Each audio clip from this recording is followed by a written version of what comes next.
you get double. I'm gonna just do a quick sound check here for let's see if I have. How does this sound, Bruce? I think.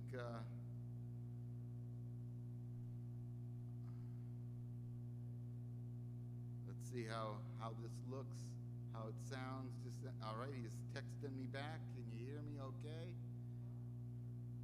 Oh, great. Thank you. I'm just. You don't have to stay. I just wanted to see if you could hear me. All right.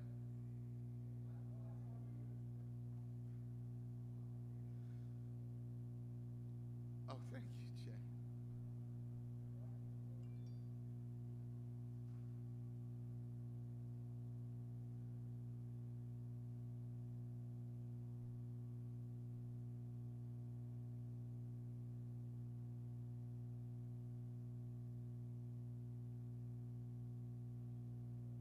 Let's see who we have here.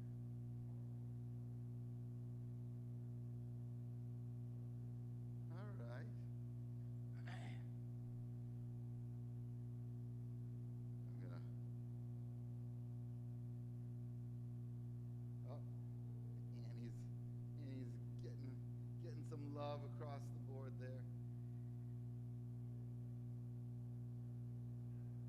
The camera's right up there. This is our yeah. When we start, I'm going to be focused on here, but right now I'm just. So Bruce said that he can see me and he can hear me well, so that's good. You'll hear a teeny little bit of an echo because we aren't sure whether the microphone in here connects to the stream.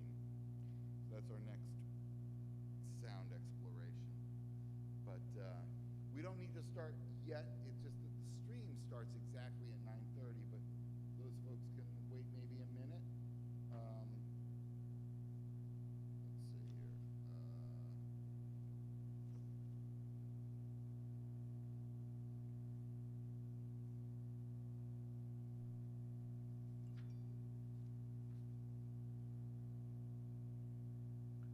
Talk a little louder. Thank you, Bruce. All right. Yeah, no, that's Bruce Shelby. He's, but what I will do, actually, let me see. Bruce, if I, he's texting. Let me call him for a second here.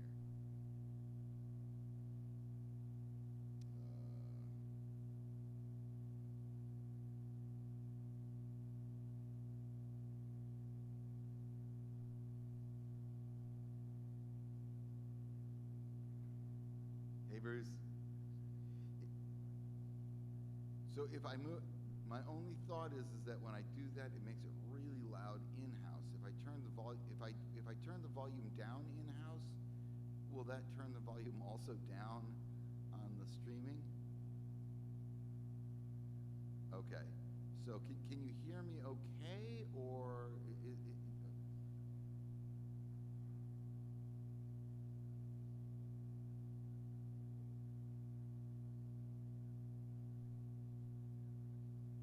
talk a little? I can talk okay in here, but let's see how annoying is it if I talk? Can you hear the echo in the back of me?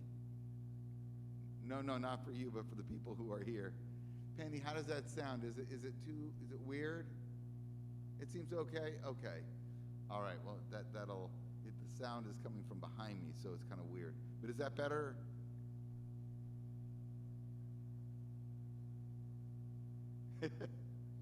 Yeah. You get to hear me twice. It'd be good if Becky just hears me once, that's a good thing.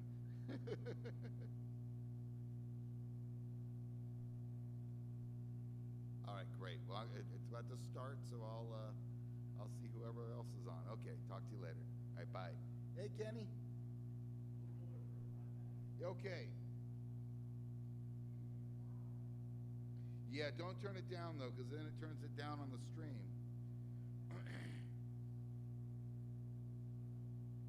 All right. I'll just put this a little bit. Is this annoying to anybody that you hear my voice behind me, or you don't even notice it? Okay.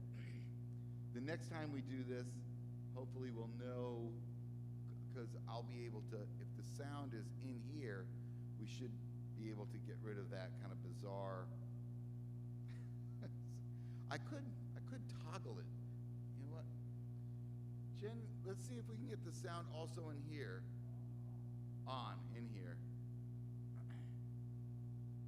Test, test. Is that too loud? Is that too? It's better. Okay, good. So it's not totally behind me. Okay, great. All right. Well, every so often we may get a text because some of the people are streaming. I'll maybe what we'll do. I think this Kenny's coming in. You said Deborah is not feeling. I mean, well after her. Maybe Deborah's also streaming. I don't know. Yeah, she's probably sleeping. I have a couple more people that are on this list, but we'll see if they show up. Did everybody get coffee? Good, Kenny. Good to see you. We haven't started yet. We're doing something new. We're streaming and live. So I'm trying to coordinate both. I'll invite those if everybody is vaccinated. That's important. I left the doors open for ventilation. I've taken my mask off, and you're invited to do so if you want. If you don't, that's okay. But everybody here is like being in a restaurant at this point, I think, with more space. Hello, Marcia. No. We're just getting settled here. If anybody is joining us streaming, please text me. I think everybody has my cell phone number, but if you don't, I'm looking here, I'm going to give it to you now. Get a pencil out or a piece of paper, or put it in your phone. It is 7. Oh, you don't have to text me. This is for. Okay, yeah, you can put it in your cell phones too. 713-201-0572. I'll repeat it. Yeah, 713-201-0572.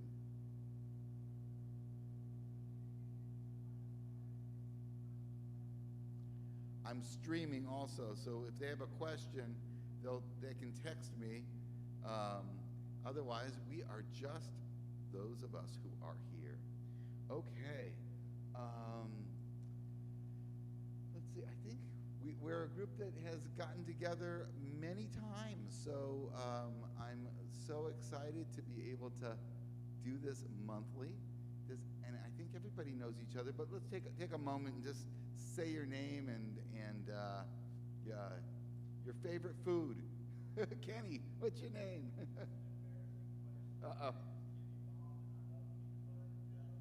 Oh, yes. That's awesome. All right. Go ahead. Okay. That's like...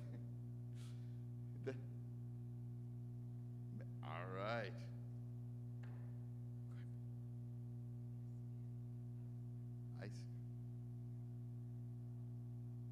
Dark chocolate, awesome. Sloppy Joe's. Ted's a Sloppy Joe guy. Oh, you are healthy. That's a good combination of foods. Really? Oh, I might have to go on the dark chocolate diet. And what is Annie's favorite food? Let's see who's other people are texting me. Sorry, I was COVID booster yesterday. This must be Deborah.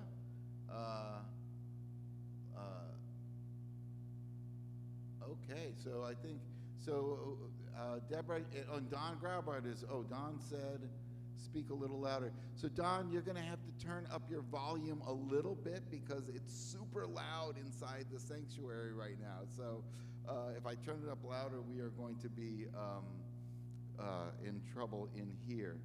So we're still working out our sound. We've got the visual, so hopefully it's not too annoying.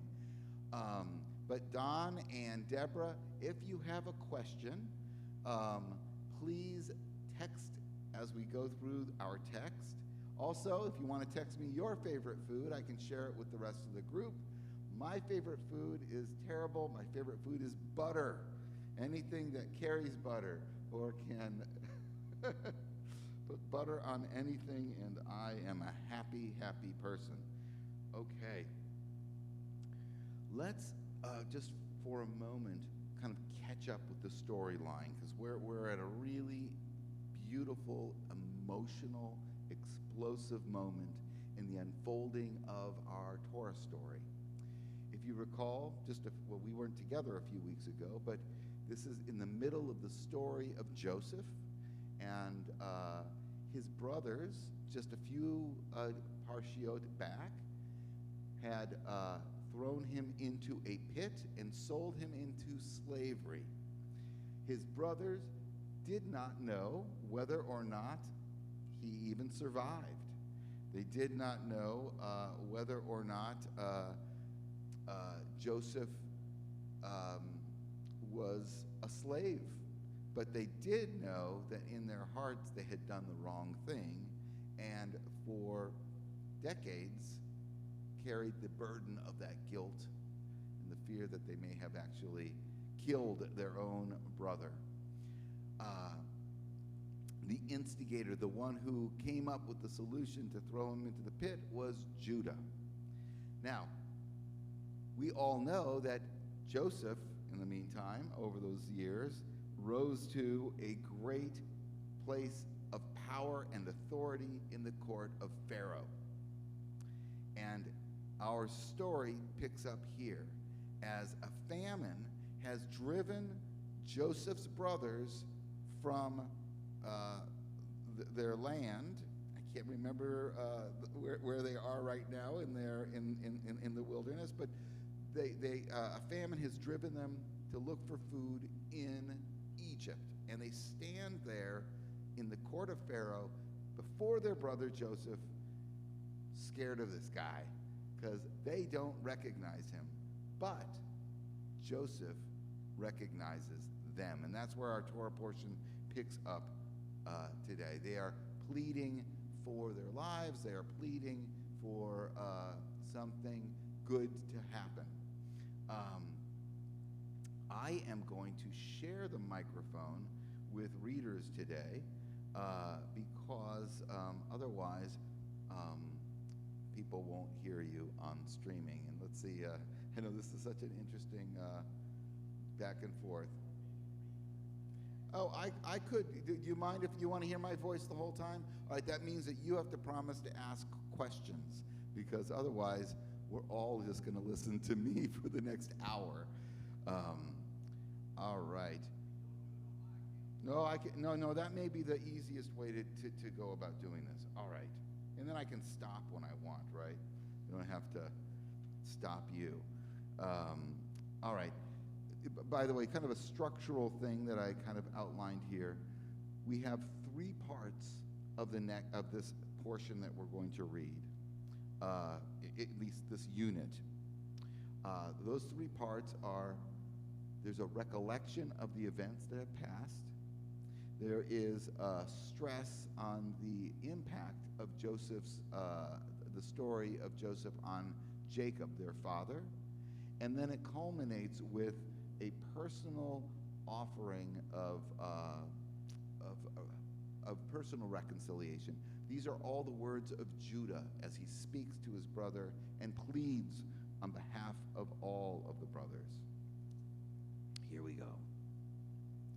Then Judah went up to him and said, "Please, my lord, let your servant appeal to my lord, and do not be impatient with your servant. With your servant, you who are equal of Pharaoh." My lord asked his servants, Have you a father or another brother? We told my lord, we have an older father, and there is a child of his old age, the youngest. His full brother is dead. That means they think that Joseph is dead, so that he alone is left of his mother, and his father dotes on him. Then you said to your servant, bring him down to me, that I may set my eyes on him. We said to my lord, the boy cannot leave his father. If he were to leave him, his father would die. But you said to your servants, unless your youngest brother comes down with you, do not let me see your faces. When we came back to your servant, my father, we reported my Lord's words to him. Later our father said, go back and procure some foods for us. We answered, we cannot go down. Only if our younger brother is with us can we go down, for we may not show our faces to the man unless our youngest brother is with us. Your servant, my father, said to us, as you know, my wife bore me 2 sons, but one is gone from me. And I said, alas, he was torn by a beast, and I have not seen him since. If you take this one from me, too, and he meets with disaster, you will send my white head down to Sheol in sorrow. I'm going to pause here. This is the reconciliation. This is the recounting of the story. This is the second encounter of Joseph with his brothers. I should have put that in my summary as well. They had come before and spoke to Joseph, who also recognized them that time. And Joseph played this role where he kind of framed the brothers, specifically Benjamin, who is Joseph's full brother and also another favorite of Jacob. Lots of characters here. I can see Penny, you're like, I'm trying to keep this in order. But he had framed the brothers and sent them back to get their father and to bring them back. And he said that I will not show, if you don't come back with Benjamin, you will, I won't help you, basically. So this was a recounting of that encounter.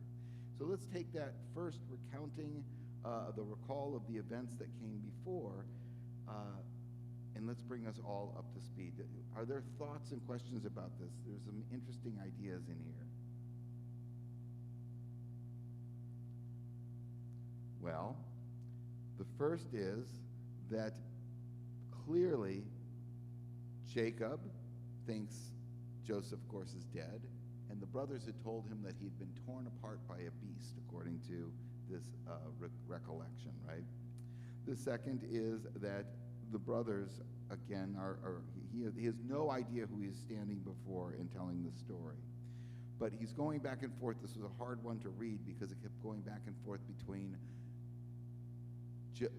I'm getting the brothers confused, Judah telling Joseph, all these J names, Judah telling Joseph the story of how he went back to his father Jacob to tell them, we need to return to this man, meaning Joseph,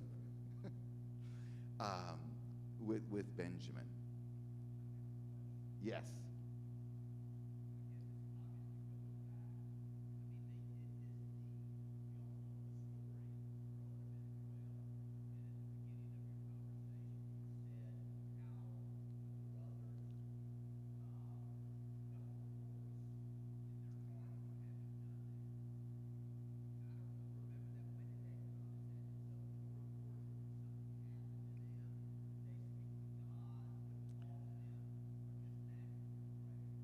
That's an excellent question. The question for those who are streaming is, when did the brothers, or where is there any indication of the remorse of the brothers? And I don't think that there is. This is a reading between the lines here. Specifically, I'm reading between the lines because it becomes apparent, and maybe we can feel it when we see this revelation moment. But there's definitely almost a release of emotive energy between both Joseph, who's going to reveal himself, and these brothers. So you're right. I don't think there's any specific that they went back with remorse. But if we look even at these words here, I don't know, it feels like Judah, as he's talking to Joseph, is bearing the weight of the brothers' decisions to sell him in, the disappointment or how it crushed Jacob, their father, and the responsibility of saving their brothers from famine and the family from famine. There's this weight of that. So I think I'm reading between the lines that there's actual remorse. Maybe it's more an issue of gravity. There's a weightiness to this that they feel maybe a little bit of guilt, if nothing else. Maybe they don't feel bad because they did not like Joseph in the first place, but maybe they feel a little guilt, at least that they caused their father such pain. Ted.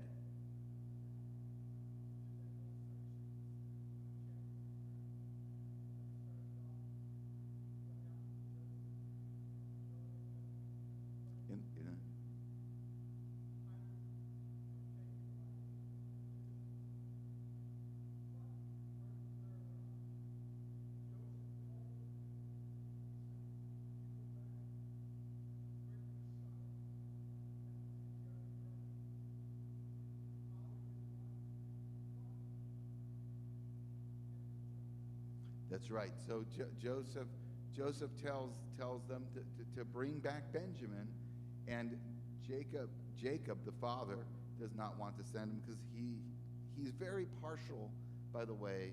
Why is there this favoritism? Because Jacob loved Rachel. I mean, Jacob loved, Rachel, and he was framed into marrying Leah, and he also had children with these hand servants. But his true love was Rachel, and he only had 2 children with Rachel, Benjamin and Joseph. Martha.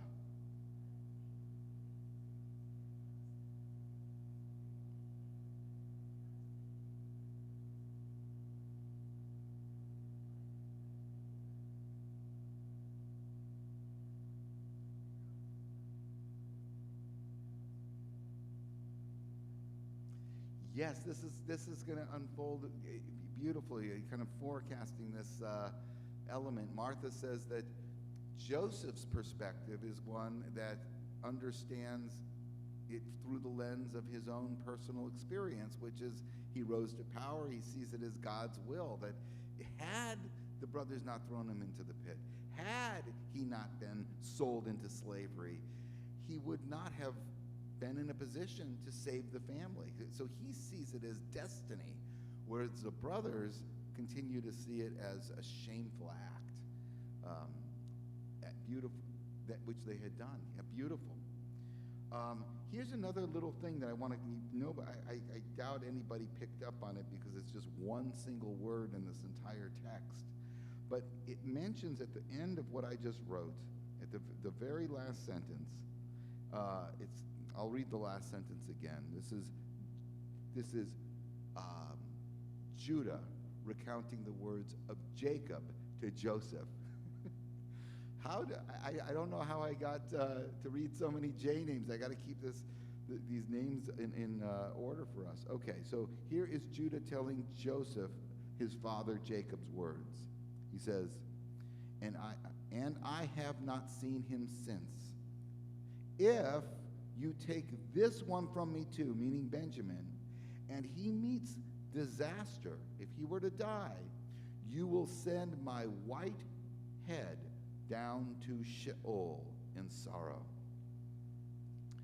I wanted to just point out the word Sheol, because we often talk about life after death.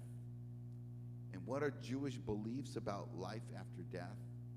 One of the earliest beliefs that are part of the Jewish story in the Jewish kind of the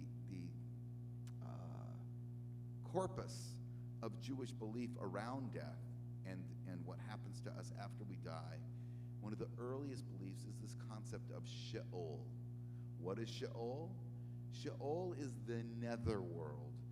Our ancestors believed that there was the life that we live here, and then there was something of a world beyond what we understand in the physical world.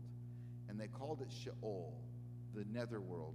And what was the netherworld? The netherworld was a place where those of us, let's say I was a carpenter, that I would do the same things in the netherworld that I would do here. So you find graves where people are buried with like their tools. If you were a farmer or something, you might be buried with a hoe or a rake or a shovel or something. The netherworld is an early concept of another place. It evolves later. For the rabbis, they called it Olam Haba, or the world to come. So you have this world and the world to come. And how does that play into Jewish belief? Well, we learned, I like to weave these things in, but the first Torah study we have, remember we studied the book of Genesis and the story of creation, and we learned that God created human beings from the earth, from the dust of the earth, and made us into these vessels, and then God breathed a soul into us through our nostrils. That's the ancient Jewish belief. It's right there in the book of Genesis, that God breathes a soul into the vessel of the human body, which is created from the dust of the earth. And then it goes on to say later in Genesis, the dust returns to the dust, from ashes to ashes, dust to dust. Dust returns to the dust, or to the earth, and the soul returns to its maker, to God. So now this netherworld is this idea of maybe where God resides, or this other place that is beyond just our physical carbon beings. Does that make sense? We won't go any further. We could have a whole lesson on life after death. Maybe we'll do that sometime. But that is the core of what's going on here. You will send my white head down into sorrow in Sheol, he says. Ted, you have a thought?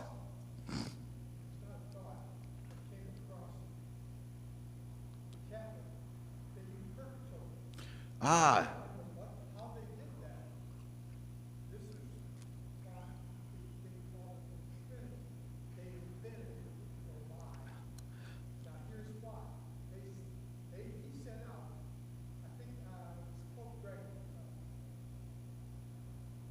One of the popes creates a concept of purgatory, you're saying. Okay. He sent out two people to go around the villages, not the cities, the villages. He says, did anybody die? Yes, my beloved died. And he says, oh, I tell you what, you give me some money, we'll get him out of purgatory and we'll get him right straight into. And now this is how Catholics broke up, because Martin Luther found out about it, and he went and he told the Pope, he says, this is wrong, I'm not supposed to do this. Got it. Well, I got a lot of things to build. So, What he was building was cathedrals, but his palace. got it. So, And the more I read into it, the more I read, it was two things: power, money. so you got it. Well, so for those who are streaming in, Ted was pointing out, some of the corruption of the later church with regards to the concept of purgatory and being able to draw. He said, got it. Sorry, we're still working on the volume, but thank you. So what I would for this format. The shorter questions in dialogue will be easier because then everybody can hear, or I can pass the microphone around. But thank you so much, Ted, for that insight. Let's continue. Oh, one other piece. And this is the one that worked the worst. I have always gone to Christian church, and I always was given the Bible. Okay. When I started here, because I got fed up with what I was Yeah. hearing for a long while.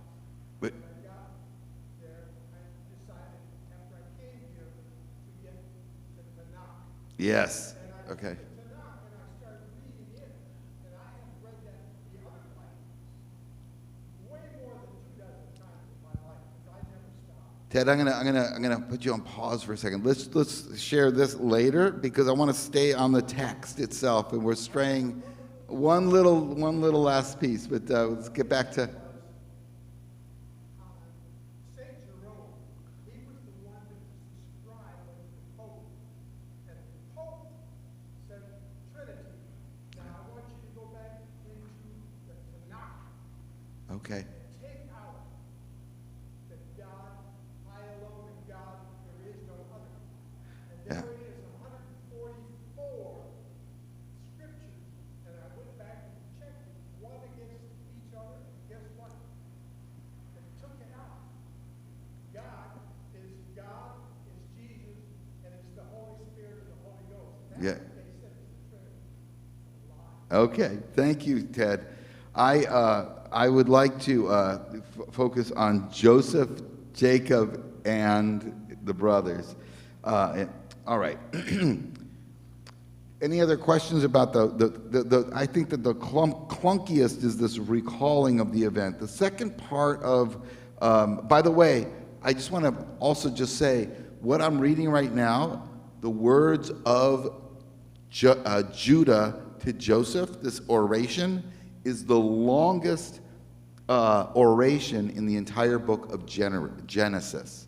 It is the longest little monologue. So the first part of the monologue was this recounting of the story to this point. And now it says, starting in verse 30, now I come to your servant, my father, and the boy is not with us, since his own life is so bound up with his. When he sees that the boy is not with us, he will die, and your servants will send the white head of your servant, your father, into Sheol in grief. Now your servant has pledged himself to the boy and my father, saying, if I do not bring him back, I shall stand guilty before my father forever. Therefore Pharaoh and his courtiers were pleased. And Pharaoh said to Joseph, say to your brothers, do as follows. Load up your beasts and go at once to the land of Canaan. Take your father and your households with you and come to me. I will give you the best of the land of Egypt, and you shall live off the fat of the land. And you are bidden to add, do as follows. Take from the land of Egypt wagons for your children and your wives, and bring them to your father. And never mind your belongings, for the best of the land of Egypt shall be yours. The sons of Israel did so. Joseph gave them wagons as Joseph, gosh, this is hard to read. Joseph gave them wagons as Pharaoh had commanded, and he supplied them with provisions for their journey. To each of them, moreover, he gave a change of clothing, but to Benjamin he gave 300 pieces of silver and several changes of clothing. And he gave 300 pieces, and clothing. And his father, he sent the following. 10 he-asses laden with the best of things of Egypt, and 10 she-asses laden with grain and bread and provisions, things of Egypt, and 10 she-asses laden with provisions for his father on their journey. As he sent the brothers off on their way, he told them, "Do not be quarrelsome on the way." They went up from Egypt and came to their father Jacob in the land of Canaan, and they told him, "Joseph is still alive. Yes, he is the ruler over the whole land of Egypt." And did this skip? It did. This was printed. I'm sorry, I'm reading it out of order. Is that what we're reading there too? Oh my gosh, I just ruined the whole story for us. They got printed out of order. My apologies. I was thinking, this is so weird. All right. And yes, it's supposed to end. Yes, I am so sorry. You probably were just as confused as I am. So let me go back and so that's the next part where he's sending them back. So let's conclude this. I'm going to read again. My apologies. It must be so confusing if you're streaming along. This is not called a technical glitch. This is called a Xerox out of order glitch. All right. Yes. No, because the next part is much more straightforward. What happened was you jumped to the entire. It went to the very end, but it was really confusing, wasn't it? All right, so here we go. Please let your servant remain as a slave to my Lord, and instead let the boy go back. So here's the second part. This is the last part. He's begging. God, I feel so bad. I'm confused myself. I'm going to go back and read again, starting at 30.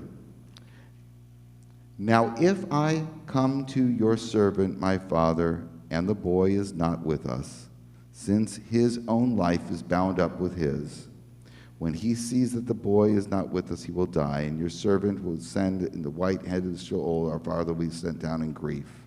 And now your servant has pledged himself for the boy to my father, saying, if I do not bring him back to you, I shall stand guilty before my father forever. Therefore, please let your servant remain as a slave to my Lord instead of the boy, and let the boy go back with his brothers. For how can I go back to my father unless the boy is with me? Let me not be witness to the woe that would overtake my father. That makes a lot more sense than what I just read, right? So this is Judah's plea to Joseph. He's recounted the story that if he goes back to Egypt, if he goes from Egypt back to Jacob, without Benjamin, who's been framed with this cup, he's been framed as to have stolen. If Judah allows Benjamin to stay in Egypt while the other brothers go back to get their father will die in grief. He can't take it. So he pleads, take me instead. Let my father at least see his beloved son, Benjamin. So what does this do? In doing this, remember, he doesn't know that this is Joseph standing before him. But what does this do? What does this reflect?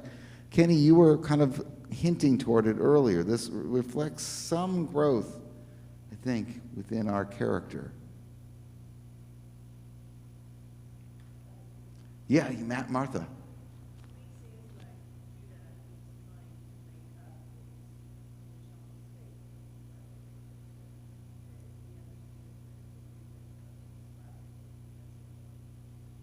That's exactly right. So he recognizes that the first act of throwing Joseph into the pit was something that caused his own father, who he loves too, into great despair. He doesn't want to do it again. In the process in Jewish, we do this on Yom Kippur, right?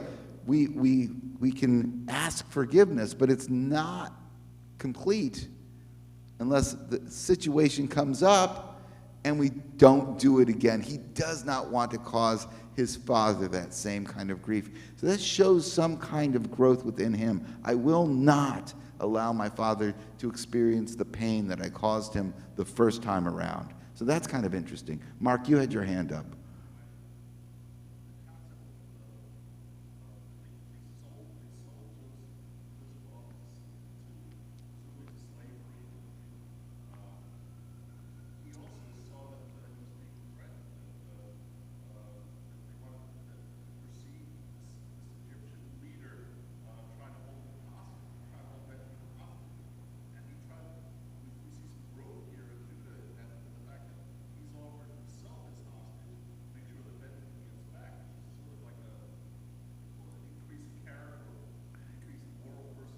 Yeah.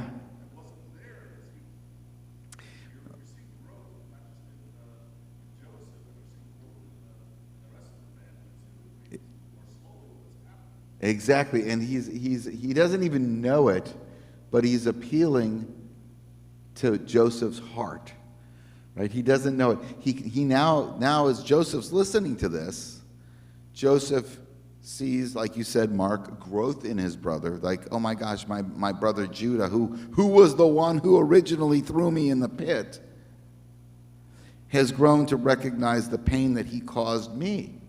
Who recognized the pain that he caused my father. He loves my father, our father, as much as I do. And so he doesn't know it. Judah doesn't know it, but he's appealing to the emotional, the heart of the man standing before them, who's there. Yeah, it's a sign of repentance without actually even asking. I'm sorry. It's this moment of growth. Let me not witness the woe that would overtake my father.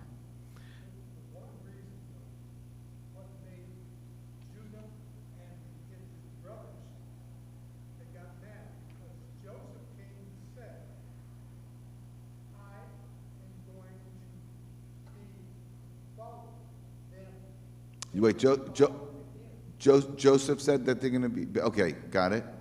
That was actually the prophecy that came to Joseph in his dream, that's right. That's why all the other ones that got mad and they threw him in the pit, they were going to let him die.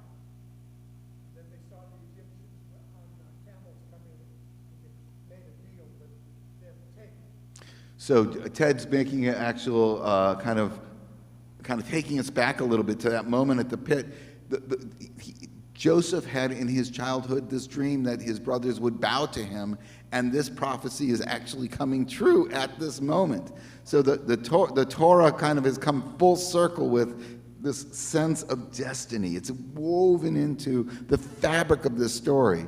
The childhood dream that Joseph had, my brothers will bow to me. It angers the brothers. They throw him in the pit. They throw him in, they sell him into slavery. And now it has come full circle, and they are bowing to him. But in Joseph's mind, this is the destiny, and it's unfolding. In the Torah, the narrator of the Torah, the bigger crafter of the words in the storyline, has beautifully woven, as you so point out, Ted, this prophecy into this moment. Let me just ask a question, too, before we go on to what actually then happens. So this is a plea on behalf of Judah to Joseph to save the brothers. What are some of the structures of this plea? What is the tone of Judah as he stands before Joseph?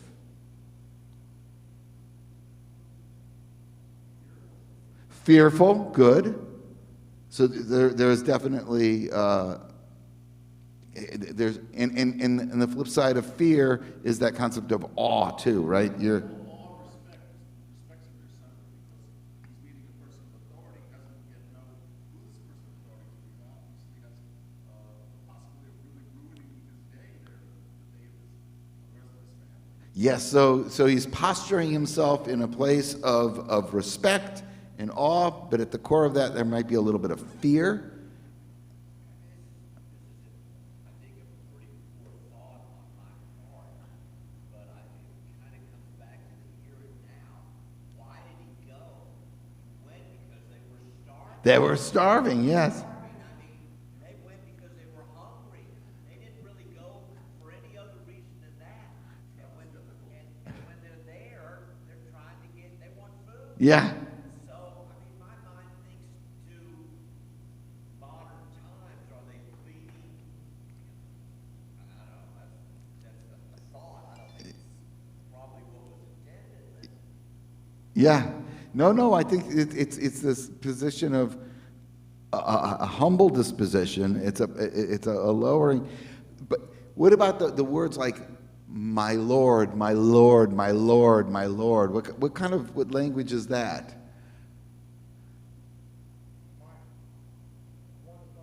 One above me, good. Yeah, I kind of it's that kind of buttering up the right flattery. There's a lot of flattery going on here, but there's also in my reading was terrible. This is like the worst kind of narrative for a dyslexic guy to read, where there's very little sign of who the he is referring to, but there's a little bit of a jab, like. You promised us some certain things the first time around, and now you're going to keep our brother Benjamin captive. How dare you? So there's a little bit of a jab saying you're not as trustworthy as we were hoping. He's buttering him up with my Lord, my Lord, my Lord, but he's calling him out, saying you kind of double crossed us a little bit here. Just yeah, go. You're starting off with Joseph. Yes.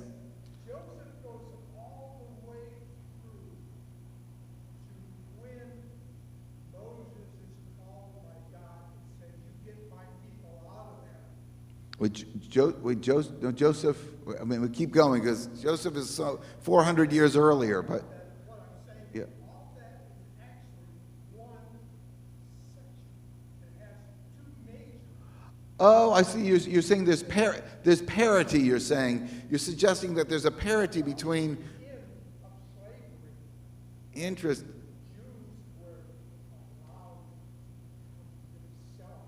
That's a beautiful idea. So what Ted is suggesting is there's almost like a parity, not parody, but parity. There's kind of a pairing here, an echo, or a precursor. So, yeah, precursor. So you've got Judah pleading on behalf of his brothers, basically set us free from our despair, and that point, from the point that we're going to see in a moment, to the point of the beginning of Exodus with the story of Moses, which will be 400 years later, there is no slavery.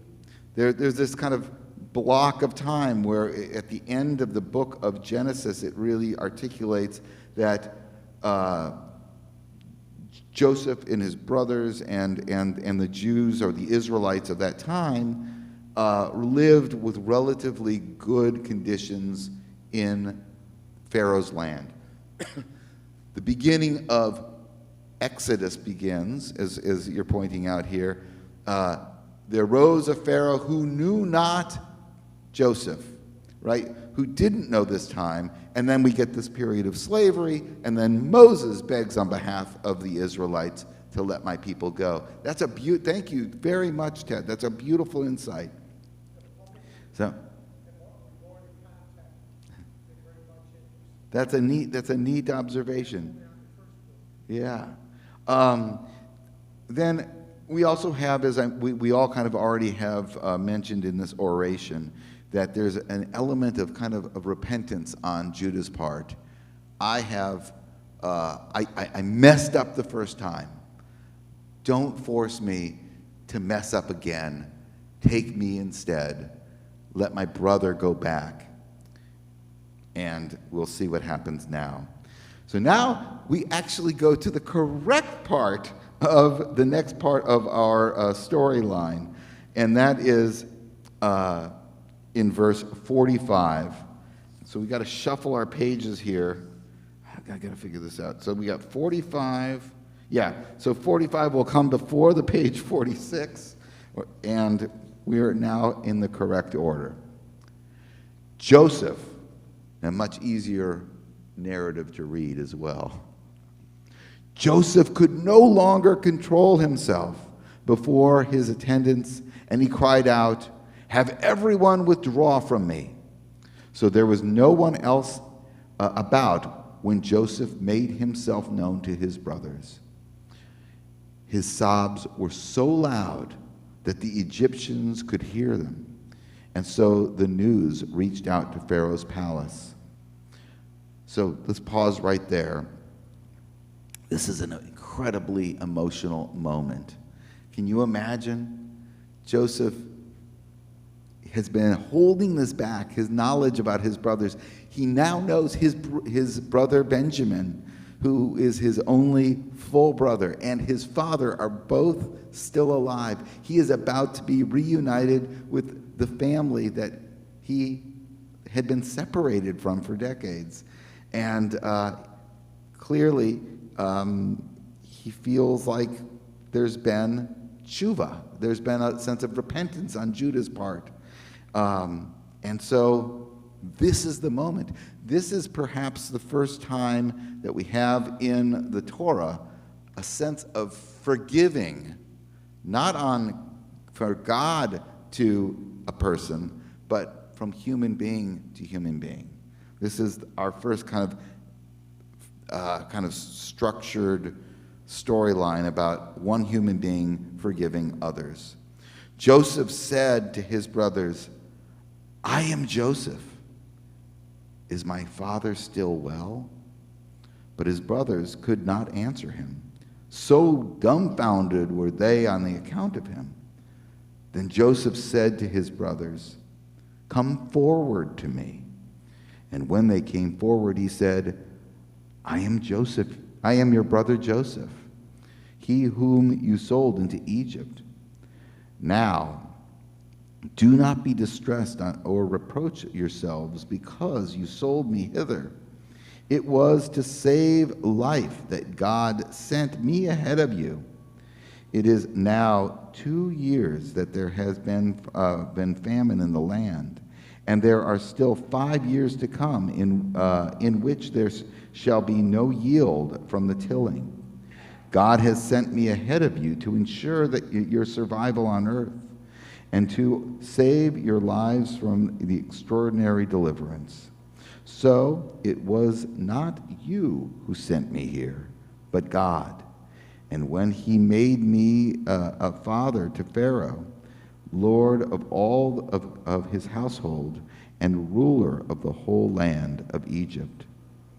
Let's pause there and kind of soak that in a little bit. What are some observations that you might have?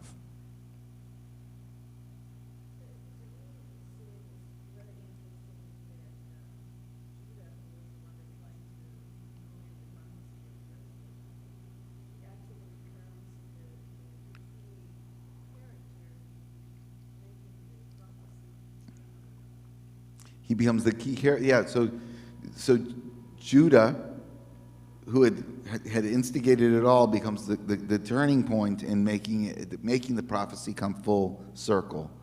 Beautiful. This last paragraph really ties it together. Really says why all that happened previous happened. Yes. I mean, he's saying, Joseph saying God had all this happen so this could happen. I mean, he's pretty proud of himself, but he's saying he's a messenger of God. Yeah, right. So it's a little bit haughty, but at the same time, it pulls the whole story together. How often do we do that? That's something that we often will do too. Like, something bad will happen, and then we'll say, well, it was meant to be. Or you know, we all kind of reframe or relook at the past. When we're in the despair, we can't see anything beyond it. And yet, so often, whatever unfolds, maybe we can talk about that a little bit. I know that's a very philosophical kind of thing, but how do we make sense of that? That's an interesting thing, that we will be in a place where something happens to us or happens to our family members or happens in the world, and yet then the way life unfolds.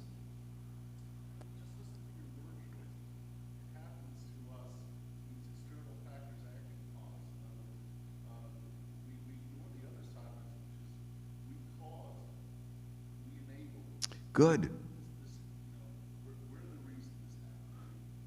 We separate ourselves from either some people separate themselves from good events, not being caused or enabled by their own actions. And some separate themselves from bad events. Excellent. So to what extent, in terms of a person, do the things that we experience, are they the result of our own behavior or external forces? It would, how often, and I think a few people here have struggled with certain kinds of illness, whether it's heart disease or cancer or some other thing, and they'll say, well, right, what were you eating? Right? How your diet was, perhaps the cause. Part of it's our genetic disposition, that our bodies are kind of maybe programmed to, at a certain point, or maybe stimulated by the food, but maybe not. I mean, how often do we know people who are in perfect health, they just keel over by a sudden heart attack, right? This is a horrible, it's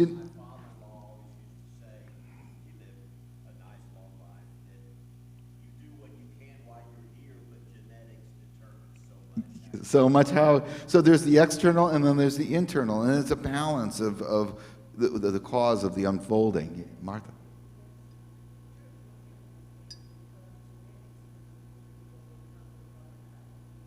Yeah. Not completely overcome, but not completely overcome. But you're right. If you know your genetic, I am about to go in a couple weeks for a full heart workup. Nothing to be totally concerned about. But when I get that information, I'm going to ask my doctor, well, I don't know what it's going to look like in there, but how can I slow or stop whatever they're trying to look at, right? It's Martha.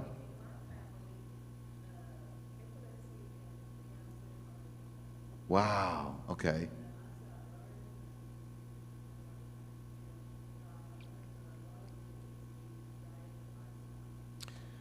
But you'd have to be predisposed to the epilepsy, because plenty of us aren't going to necessarily. If you're predisposed to it, you can help control it, right? That's what you're saying. Yes.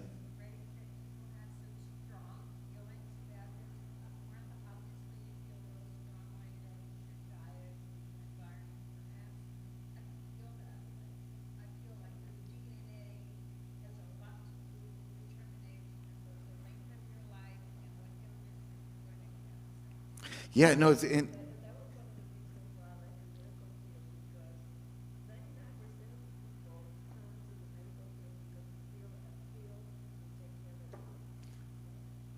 It's a balance, and so even taking the pill or not taking the pill, taking the vaccine or not taking the vaccine, right?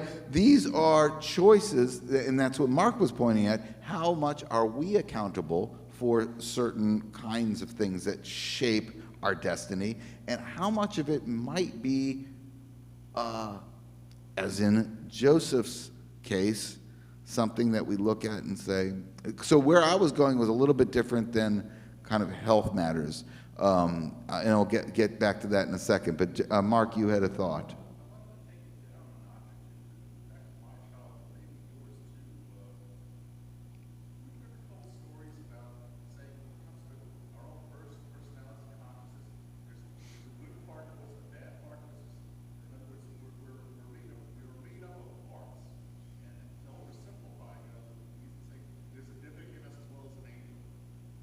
Yeah. So, I almost believe that the intent of that, because when I've done questionable things over the years, it almost feels like an out-of-body experience. It's not my normal personality that's doing it, but the other part manifests itself. The rest of you are probably thinking, oh my God, he's bipolar. right. But it almost feels like there's two pieces inside that come forward and respond to certain events and actions, or just for the moment, goodness flips and the other part comes out. Right, and so that, yeah, I think that's a common thing where we have, we all have choice. That's one of the things that God has blessed us with is the choice. But what I'm actually where I was going with the, at least connected to the story, is we often look back and we'll say, had this choice not been made, the road not taken. There's a new show on, I haven't watched it yet. I think it's called Ordinary Joe or something like that, where I haven't watched it yet, but I'm intrigued by the concept where it's this guy named Joe, and they actually show, the show unfolds in 3 different directions constantly, based on, like, had he taken this choice or that choice or that choice, how it would have unfolded differently. And what Joseph is doing here when he's sharing this story is many of us, like, look, don't feel guilty about those things, because had you not made that choice, I would not have been sold to slavery. Had I not been sold into slavery, I would not be in a position now to help you. And as Ted said earlier, it's all part of this prophecy he had as a child. And I just kind of plant that seed that when we look back on our lives, there are certainly things that we may regret. We may have hurt somebody or said something that we carry that guilt with us. But we also can hope that things unfold in ways that are positive as well. And there's certain things that I think that doesn't work for, like the Holocaust. I mean, but there are things that develop because we are humans that care, on the small scale at least, that had this person not been in my life, I would not be the same person. Had I not made a decision to do X, Y, or Z, I would not be the same person. Or I think I may have shared this with the congregation at some point, but I went into the rabbinate immediately after I should not be alive. Right? It's one of those moments where you look at, I was driving, my brother and I were driving my brother to a new job in Albuquerque, New Mexico from San Diego. And we got in the most horrendous car accident. I basically fell asleep at the wheel, but I don't think my eyes ever closed. When you're driving over the desert in the early morning, and I'm a young guy at this point. I'm 23, 24 years old. The cement turns into water. You've seen that? And it's like, it's a hypnotic. And anyway, the car, it was completely mangled. And I don't even know how we opened the doors. I don't know how, this is way before airbags, right? And we both step out of the car. And my brother was asleep because it was like, it must have been 5 o'clock in the morning. He was completely asleep when it's a rude awakening. I veered off the road, but that's what kind of snapped me out of that state. And then I just wasn't in the right state of mind. Instead of just kind of veering back onto the road, I hit the brakes and turned. And so the car just was, I was driving probably 70 miles an hour, just spun and completely went into one of those barriers that keep you from going off so this is a long side story. But we come out of the car, and we look at the car, we say, what does this mean? We have a second lease on life. My brother looked at the car and said, I'm not taking the job. And I thought, well, what does it mean for me? What do I want to do? I mean, and that week I applied to rabbinical school. I've been thinking about it a little bit, but my career path was not toward the rabbinate. But it's those moments that you can think, I can choose this or I can choose that. Or when you have a child, or a child comes into your life that may challenge you in some ways to grow, or whatever the case. We all have our stories of, we look back and say, had that person not been in my life, or had I not been married, to that person and now a new person, or whatever, or had I, whatever the case is, we can look just like Joseph and say, this was part of my destiny, the unfolding of my story. And so I kind of invite you to think about that. I do want to finish this because we're almost done. Yeah. Tied that together very well. I'm so glad you said that. Sometimes I'm taking a walk and I'm thinking about, what if I would have taken this job? What if I would have married that gal? How my life would be different than happy. Obviously, you wouldn't have. For what? Yeah. I always think it's just crazy thoughts, but I'm sure everybody does. And it provides us with meaning and purpose. The opposite side would be to constantly question it and never be like, I should have, and yeah.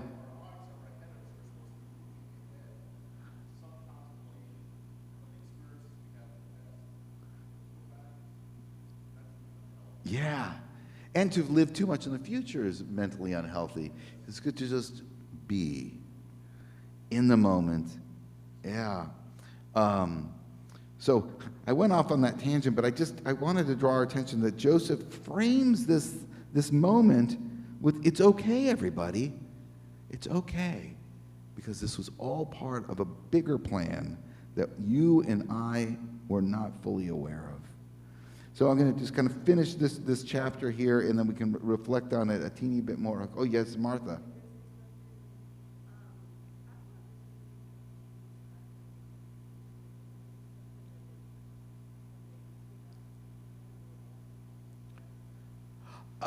What he's saying is it's a parallel kind of storyline where you've got this individual, in this case Judah, standing in front of, we'll call it the power of Pharaoh, pleading, right? It's a kind of a parallel storyline that kind of, it's an interesting idea.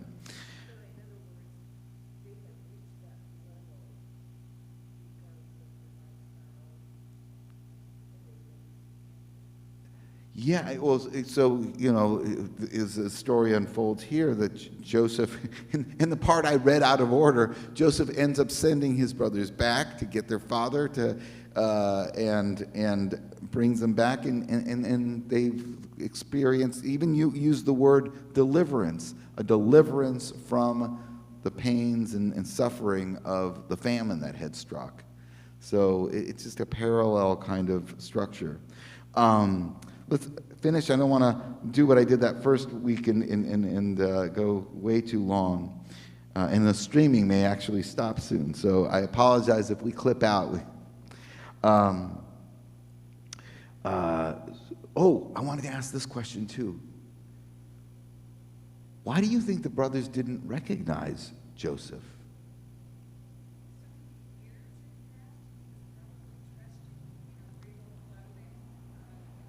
Yeah, so there's the outward appearance, like he looks like an Egyptian, and so many years had passed, and they made the assumption that he was dead or something. And how could that be Joseph? He's in a position of power. So there's that perception.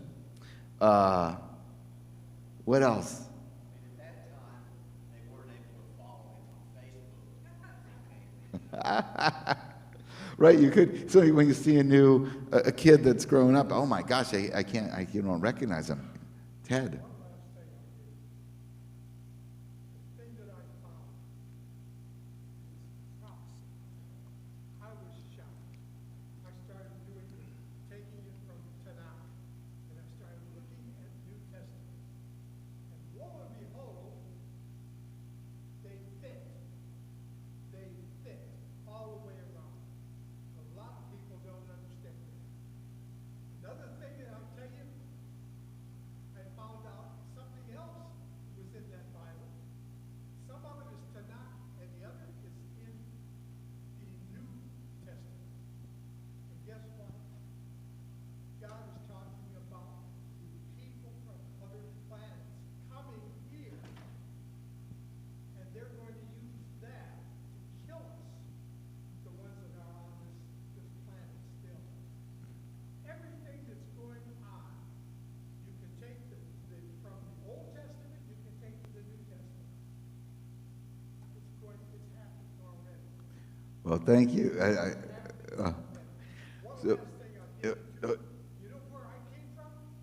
870 AD. He was a Jew. And guess what? yeah. That was my ancestor. Oh, And all right. his last name was Gendreau. He took the French last name. They wouldn't tell us the new one. And found it in French history. Wow. And when I transferred all that down, I found out we had over 3 million Gendreau. That's my French side.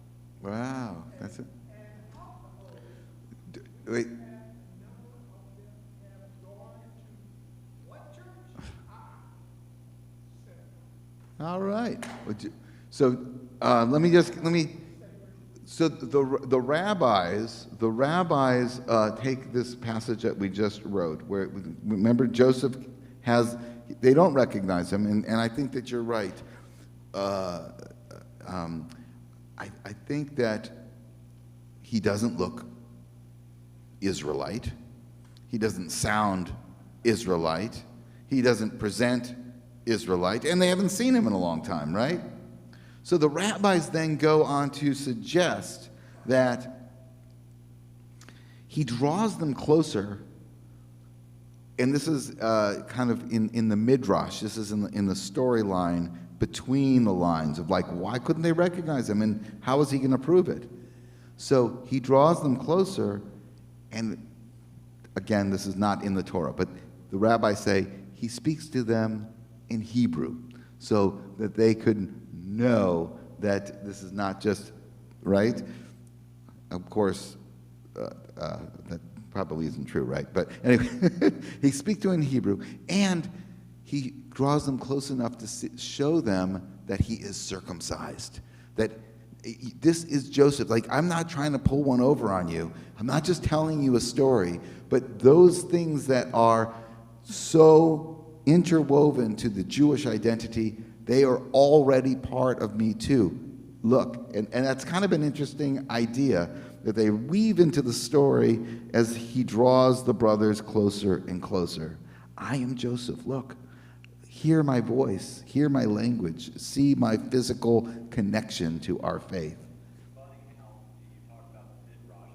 I mean, many times, I hope I'm prepared. Yeah. I've heard the story about him speaking Hebrew. Yeah. But I've never heard the midrash where they brought him closer to show him the Circumcised, yeah. There you go. Okay. And I'm not making it up. It's in the midrash. But it's funny how the rabbis will kind of do that. But when we actually kind of look at the midrash along with the Torah text, it does open our eyes to things like what shapes our identity. What identifies us as Jewish? Certainly the physical mark of the covenant is one, and we share a language, that's another. There are certainly Jews that completely are secular, but their Sunday breakfast at Kenny and Ziggy's is as religious as it gets for them, but also you wouldn't deny, like, this guy knows what kishka is. Okay, if you know what kishka is and you're eating kippers and onions, okay, there's a good chance that you're an Ashkenazi Jew or you have some heritage, because no one else is going to be eating kishka and kippers. These are things that kind of is woven into that kind of storyline woven here. So as we kind of draw this story to the close, I think that we have a number of really beautiful values from, I call it a mirror, that the Torah is sharing with us. It's a mirror of forgiveness and reconciliation through the story of Joseph and his brothers. And we have a model here for it, right? We have, if you're going to approach someone with a heart toward fixing things, you do it with a little bit of humility. You do it with maybe a stressing of love and care. And an articulation, even though Judah does not know he's doing this, but I messed up once, I'm not going to mess up again. It's a mirror for us to kind of consider how we would approach this kind of reconciliation or asking for mercy. On the flip side, holding grudges is never a good thing. Holding on to anger of things that have plagued us in the past only keeps us in a dark place. And so the release, the catharsis that comes when you finally can say, I forgive you. Don't worry. I've ended up okay, and truth be told, had these things not happened, we would not be where we are today. Is something that sometimes you just have to tear the Band-Aid off and say, I forgive you. Because the gift is not 100% for the person being forgiven. Like, I'm not just alleviating your guilt for harming me, but I'm lifting pain from my own heart. I am opening myself to love. I am opening myself to empathy. I'm opening myself to renewal of the relationship, or just renewal of my own life. So the first part of this is a beautiful kind of model for that back and forth of asking for forgiveness and granting it. And then finally, as I said, as we look back on our lives, or we look in the moment at our lives, wherever we may be in our world, we know that we made some great choices maybe, and we've made some really poor choices. But this concept of, now, I'm not one who believes totally in destiny, like this was my destiny and it was completely predetermined. But that tension that we always look at during the holy days of to what extent do our choices shape what happens? And to what extent do these things happen to us? They're like, we can't fully control it. And we live in that margin. So I think this Torah portion is rich with that, helping us to recognize that maybe things that we're doing are meant to be to some extent, and some of the things that the choices we make can shape that. Any final thoughts? Barbara, yes.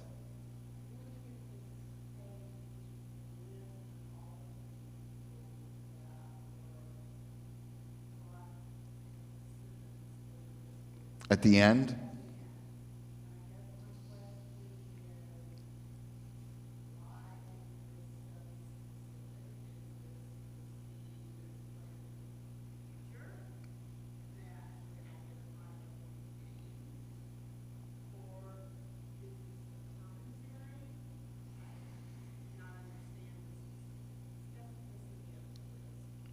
So I don't know the exact answer to that, but I can say that these are the sons of Jacob. Jacob is Israel at this point. That's it, because he struggled with God and becomes Israel in one of the portions that we just read. And so these are the children of Israel, or the tribes of Israel, right? So these becomes the specificity of each child becomes a tribe, and so I would guess that these are kind of the formation of these tribes in writing. That would be my guess. That's why there's so much detail. In connection to that, Barbara, I would just want to kind of draw our attention to the fact that Judaism is of the tribe of Judah, right? This is the same Judah that threw his brother into the pit. This is the same Judah who now has reconciliation with Judah becomes the primary tribe, and it's kind of an interesting kind of evolution of character and leadership as well. It did, yes. So Judah becomes when there's the kingdom of David and stuff. There's a split between Israel and Judah, and Judah, the lions of Judah. Judah becomes the primary tribe.